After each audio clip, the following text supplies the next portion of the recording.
Martha Ellison had grown used to silence. It hung in the rafters of her old ranch house, pressed against the windows during winter storms, and stretched endlessly across the plains outside her door. At 42, she had lived long enough to know that silence could be both a comfort and a curse. Since her husband's death 7 years before, it had become her shadow, faithful and relentless. She woke each morning with the sun, pulling on worn boots and a wide-brimmed hat that had belonged to him, and set to her work as if the chores were the only proof she still mattered. The ranch wasn't big, not compared to her neighbors, but it was stubborn like her. Dry earth and splintering fences, horses that tested her patience, cattle that refused to be herded the way she wanted. Still, she carried on, her hands cracked, her back aching, but her pride intact. That pride was all she had left, when people in town looked at her with that particular kind of pity reserved for women who'd outlived love, but clung to something as foolish as independence. Some days, Martha felt as if her heart had grown brittle. She'd sit by the fire at night, watching the flames flicker, and wonder if she'd already lived the most important chapters of her life. There were no children to carry her name, no man to share her burdens, and no one to hear her thoughts when the weight of the day pressed too heavy. She had learned to live with it, or at least she told herself she had. It was on a blistering afternoon in July, the kind where the heat shimmered above the dirt and sweat trickled down her spine, that he rode up to her ranch. Luke Bennett. She'd heard the name whispered before, mostly in the saloon, mostly in warning. Folks said he was reckless, too young to be wise and too scarred to be trusted. They said he carried trouble in his saddlebag like others carried bread. When Martha saw him dismount, dust clinging to his shirt and exhaustion written across his face, her instinct told her to send him on his way. She didn't need anyone, certainly not a 28-year-old drifter with eyes too sharp for his own good, but something in the way he held himself, shoulders straight despite the weariness, jaw set as if he refused to bow to life's cruelty, made her pause. He asked her for work in a voice that was low, almost cautious, as if he expected her to say no. She looked at him long, weighing the risk. She had men pass through before, ones who left after a few days, leaving her with more broken fences than before. But there was something about him she couldn't place. Against her better judgment, she told him he could stay a while, though she added that she had no patience for laziness or drinking. He only nodded, tugging the brim of his hat lower, as though the warning was unnecessary.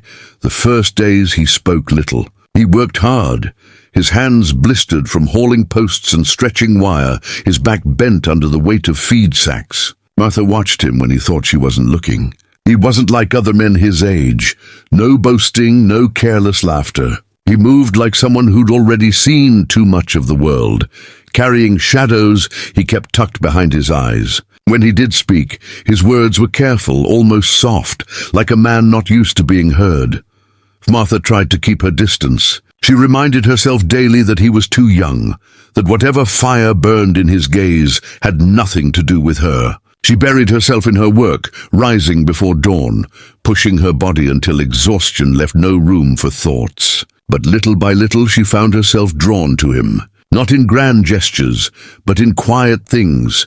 How he always finished a task without complaint. How he tipped his hat to her, even when she gave no kindness in return. How he stood a little taller when the day seemed determined to break him. It unsettled her. For years, she had told herself she was beyond the reach of such feelings. Love had been buried with her husband, and what remained of her heart was stitched together with grief and stubbornness. Yet Luke's presence stirred something she thought was gone, a restlessness, a warmth, a dangerous longing. She scolded herself for it at night, sitting by the fire with her hands wrapped around a cup of coffee gone cold. He was 14 years younger, strong and unbroken, where she was tired and worn. It was foolish to imagine anything beyond the work he came to do. One evening, after a long day repairing the north fence, the two of them stood side by side, sweat and dust clinging to their clothes. The sun was sinking low, painting the sky in streaks of orange and gold. Martha was gathering her gloves when she noticed Luke looking at her. Not a glance, not a flicker of curiosity, but a look so steady it felt like it pierced through the walls she had built. She turned sharply, pretending not to notice, but his voice stopped her. "Such a sweet poison you are." The words were barely above a whisper, yet they reached her like a shout. She froze, the leather gloves slipping from her fingers into the dirt. No one had spoken to her like that in years, perhaps ever. She didn't know whether to laugh, to cry, or to strike him for his boldness. Her heart thundered in her chest, louder than it had in a decade, and her breath caught as if she'd forgotten how to take in air. That night, sleep abandoned her. She lay in bed staring at the ceiling, her mind replaying his words over and over. Sweet poison. It was wrong, wasn't it? Dangerous. He was young, with the world ahead of him. She was older, her body already marked by time, her life weighed down by responsibility. Yet the sound of his voice lingered in her ears, and with it came something she had not felt in years, the painful, intoxicating reminder that she was still alive. In the days that followed, she noticed the whispers in town. People always found something to talk about, and this was fresh meat for their tongues. When she went to the general store for supplies, she heard two women murmuring, just loud enough for her to catch. Desperate, one said. Foolish, the other replied.